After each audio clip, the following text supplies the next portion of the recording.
Good morning, dear students. I hope you all are fine. So today we are going to read about year one of the poem, that is The Snake Trying. This is the poem that is given in your book Beehive along with your ninth chapter at the back of your ninth chapter. So the name of the poem is The Snake Trying, and this poem is written by W.W.E. Rose. And in this poem, as the name suggests, the poet is talking about something that snake is trying to do. And what the snake is trying to do, actually the snake is trying to save its life from, you can say, any kind of danger or any kind of killing that is being done by the human beings. So the title means that snake is trying to escape from, you can say, killing.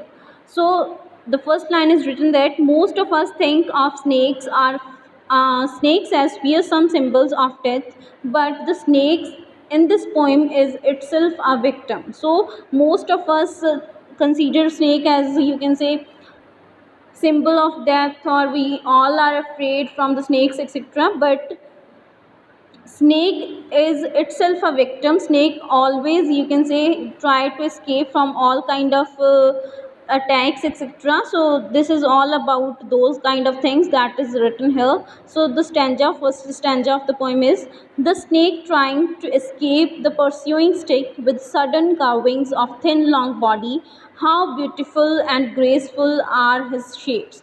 So the poet is saying that the snake trying to escape the pursuing stick. Pursuing stick means to say chasing stick or the following stick. So someone is holding a stick and chasing the snake to kill the snake, and snake is trying to escape from there. So the snake is trying to escape the pursuing stick, the attacking stick or the following stick, with sudden carvings of thin long body. So how he is trying to escape? By moving, you can say, with his you can say with curving motion, because all we know, snake, when snake moves, they move in curving, making curving of his body. So they are saying, the poet is saying, with sudden carvings of thin long body, snake is moving with the sudden carvings of his thin long body, how beautiful and graceful are his shapes. So poet, it seems to poet, the shape that snake is making while moving, or the curving shape of the body of the snake. So these kind of things look very beautiful to the poet. So the next stanza is: he glides through the water away from the stroke. Oh, let him go over the water into the reeds to hide without hurt.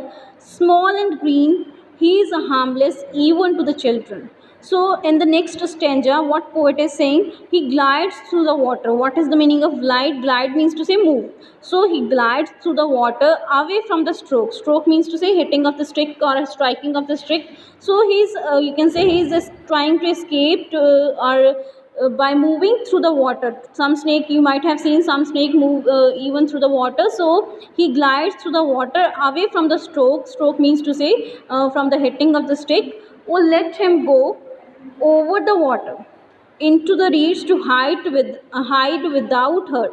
So someone is saying that please let him, the poet is saying that please let him go, usko jaane do, over the water into the reeds to hide without hurt. What is the meaning of reeds? Reeds means to say water or any kind of marsh plants with thick stems, etc. So water having marsh plants, etc., basically. So poet is saying that let him go into the rides to hide without hurt, so that one should not hurt the snake, and let the snake escape from that place, and let the snake hide into those reeds inside the water.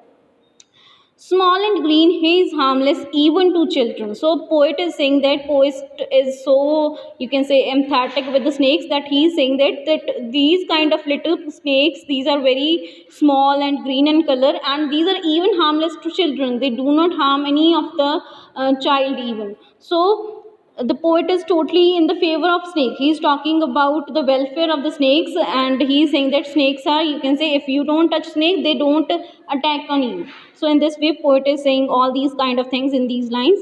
Next stanza is: along the sand he lay until observed and chased away, and now he vanishes in the ripples among the green slim reeds. So what poet is saying in the next stanza, he is saying, along the sand he lay until observed and chased away. So the poet is saying that snake remains as it is, or snake keep on laying in the sand until it was observed by any person or it was chased by any person.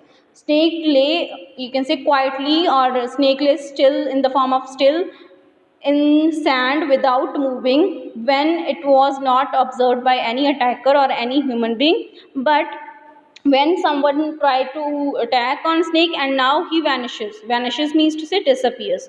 So when someone tries to attack on snake, then snake disappears in the ripples among the green, and among the green slim reeds. Among the ripples means to say the waves of the water, ripples means to say waves of water, vanishes means to say disappear. So he's after he came to know that someone is attacking on me, then snake disappears, vanishes or disappears in the ripples of water among the green slim reeds. Again, green slim reed means to say the plants or the marsh plants that grow inside the water. So again, the poet is saying that if you can say, snake remains still until you attack on them, and then they vanish when they came to know that someone is attacking on them. So in this way, in the poem, the poet is trying to say that we should not attack on snakes. They too have the right to live. We have no right to kill anyone. So this is all about the poem, The Snake Drawing, and try to solve the exercise given on the basis of this poem. And there is no, as you can see from the poem, there is no, you can say, rhyming scheme in the poem. This poem is in you can say free verse style. So this is all about, there is one thing is there in this poem, that is alliteration. What is alliteration? Alliteration means to say repetition of consonant sounds. So as I have already told you in one of your previous poem also, so alliteration means to say repetition of consonant sounds, and try to find out the consonant sounds that are being repeated in the poem.